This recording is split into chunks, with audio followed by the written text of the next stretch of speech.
Hey guys, welcome back to another review. So today we're actually going to be talking about two different games, not animes, surprisingly, I know. We're going to be talking about Dying Light, The Beast, and then we're going to be talking about The Ghost of Yōtei. Initial review on Ghost of Yōtei, and then a full review of Dying Light, The Beast. I'm not going to make Dying Light, The Beast super long, but we're just going to dive straight into it because that was the game I actually beat. Then we'll get into Ghost of Yōtei. So Dying Light, The Beast...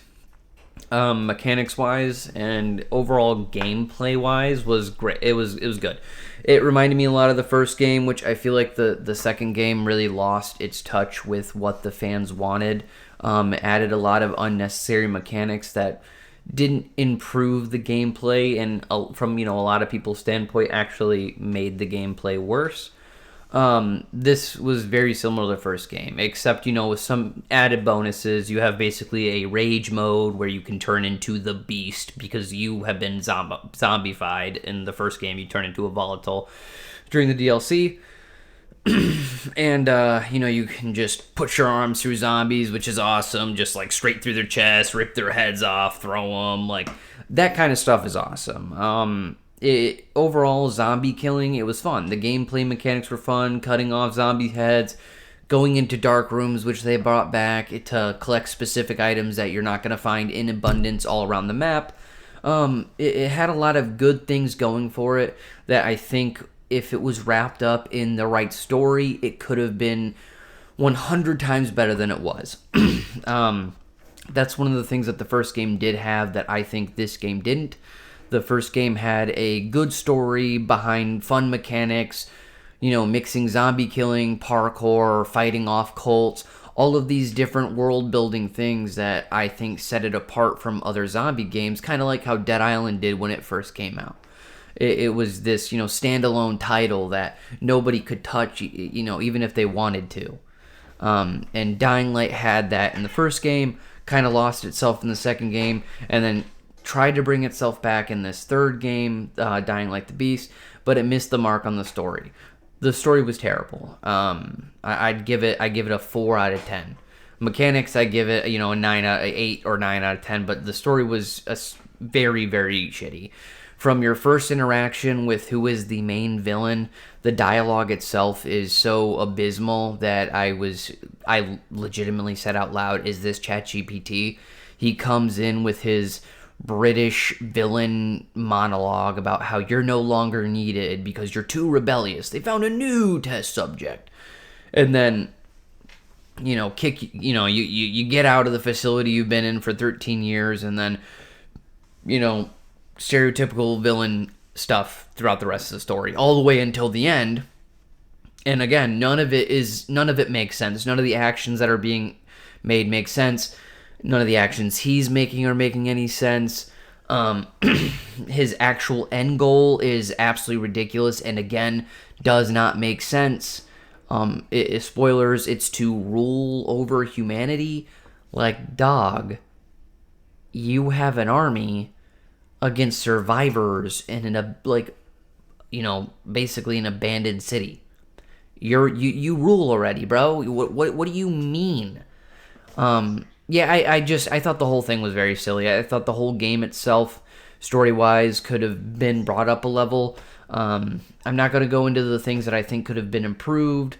But yeah, it didn't have that beauty that the first game had story-wise. You're this mercenary sent into an infected city. And that was the other thing. It wasn't in a city. It was 50% country area. It just, parkour felt useless after halfway through the game because the rest of the game is outside of the city. But yeah, it didn't have it. You're, the first game, mercenary, go into a city, immediately get infected, and then have to work with other survivors to keep getting an antidote that's going to temporarily keep you alive while trying to do missions for an organization. So you're kind of like a spy mercenary zombie. It was very cool. And then you're dealing with cults, like I mentioned earlier. All this cool stuff is going on in the background, all these cool side stories, all these cool side characters that you run into, like the guy who's living in his house underneath and went crazy after his mom died during the zombie apocalypse. It's all of this shit culminated together to make this beautiful alive world, and this game did not have it. So I'm gonna give it an overall 5 out of 5.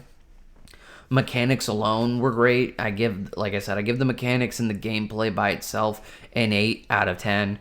But overall, with the story being forced on top of it, I give it a 5 out of 5. Make a better story for the next one. I'm assuming you guys are gonna come out because that one was terrible. Ghost of Yōtei initial review. I'm only like I've only beaten the first area, and it's enough.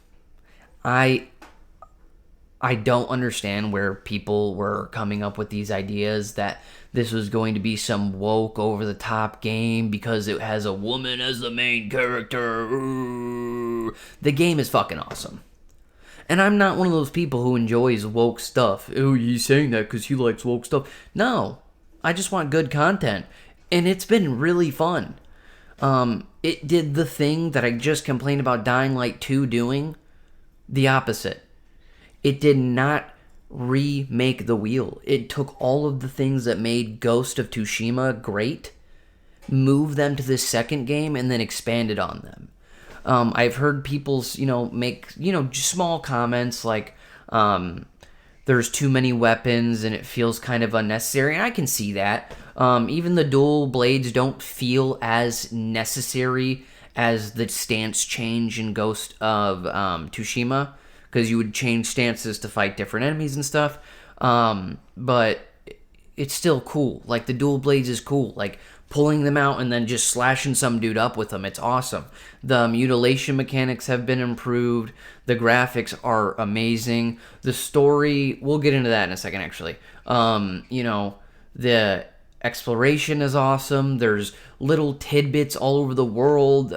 You can go gambling, set up campfires. You can cook your fish. You do your own sword work now. You don't have to find a blacksmith because you were actually the daughter of a blacksmith.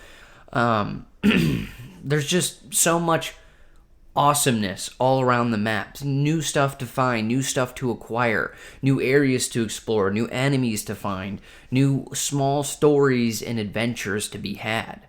And that's something that I was worried in the new game they weren't going to focus on, and it actually seems like they kind of went more with it. It's just good. But, and with her, she even has, like, new abilities where she can, summon a wolf and work with a wolf, and you do these wolf den missions where you rescue wolves from captivity from the main villain, who's, it's just like any time back then there was, like, fur trappers and all this. So yeah, it's just cool. There's a lot of new mechanics. The world is just as beautiful as it was in the first game, and I'm really liking it. The swordplay is just as fun. And that's another thing that I've noticed is that, like, Atsu, the main character, her sword fighting isn't as elegant as in Ghost of Tsushima, because he was a samurai that was classically trained by his uncle. You know what I mean? And so it makes sense that she fights the way she fights. They didn't try to make her some Mary Sue over the top badass. You know what I mean? She's just a good character.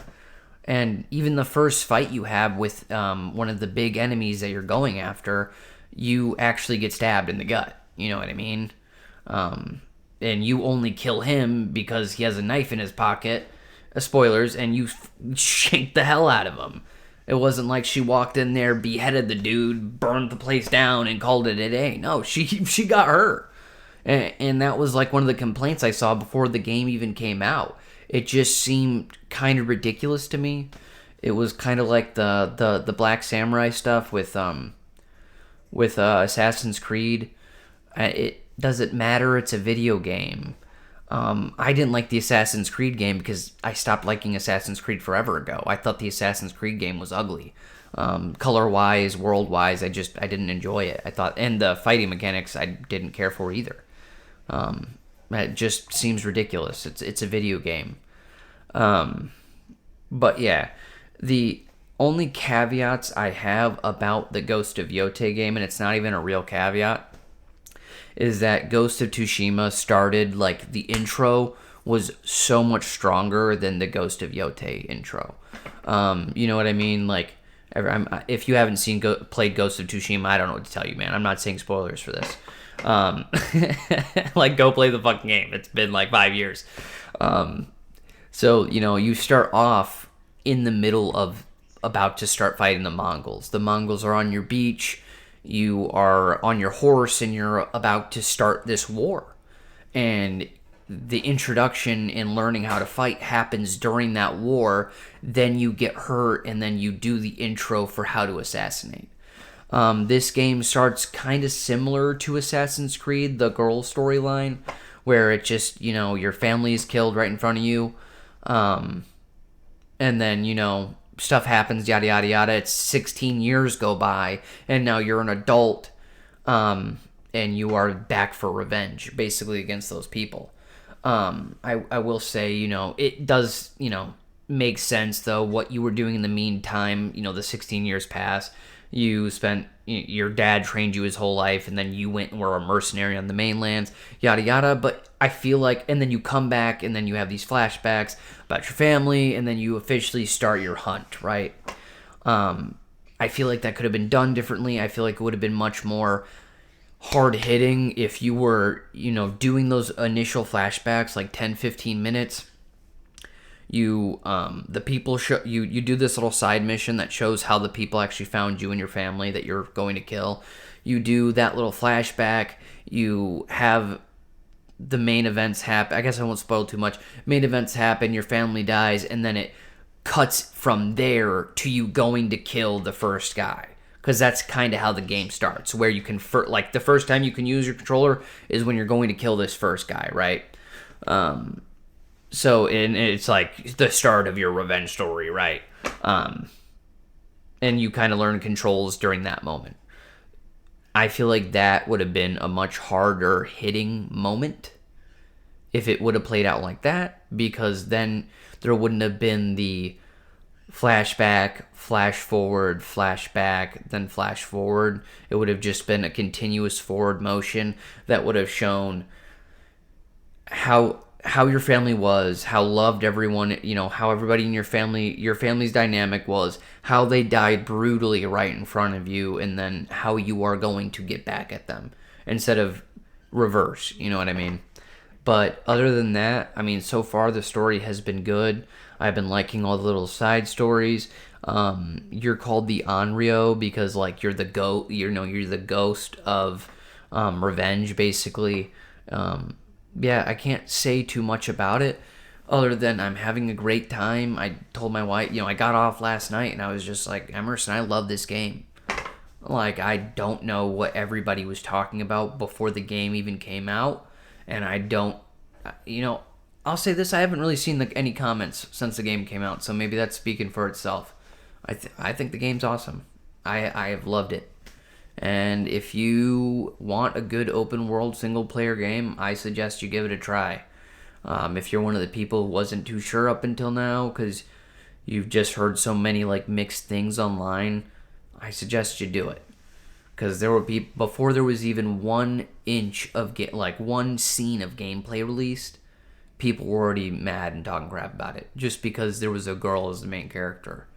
I understand some people can't play as a girl because they must live through the character. If they can't live and feel like the character, then they can't enjoy the game, which to me is ridiculous. Just enjoy the game. But if that's how you feel 100%, don't play it. But if you've just been on the fence and you're unsure, you've heard negative things, heard, semi-positive things, this is me telling you the game is good and you will have a great time. I legitimately have enjoyed it. There's a lot of stuff I left out, but that's because it's so new.